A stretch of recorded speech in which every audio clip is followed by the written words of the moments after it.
হুম, দেখো আমাদের বুলি কীভাবে হাঁটা চলা করে। হুম, আর বুলি ও ঠিকঠাকভাবে হাঁটতে পারে না। ও স্বাভাবিকভাবে ওরা স্বাভাবিকভাবে হাঁটা চলা করা, খাওয়া দাওয়া কিছুই করতে পারে না।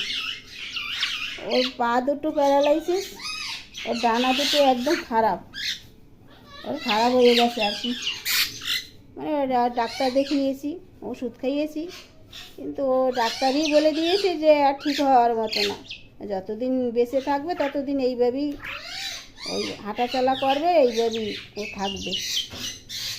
কী করবো, চেষ্টা তো করেছি ও যাতে ভালো হয়। আমাদের তো খারাপ লাগে, খুব কষ্ট হয় ওর হাঁটতে দেখতে, আমার খুব খারাপ লাগে।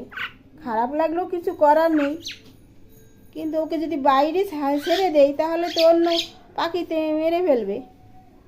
সেই জন্য ছাড়ি না, যে যতদিন ও বেঁচে আছে ততদিন আমার কাছেই থাকবে। আমি যতটা পারি ততটা ওর জন্য করব।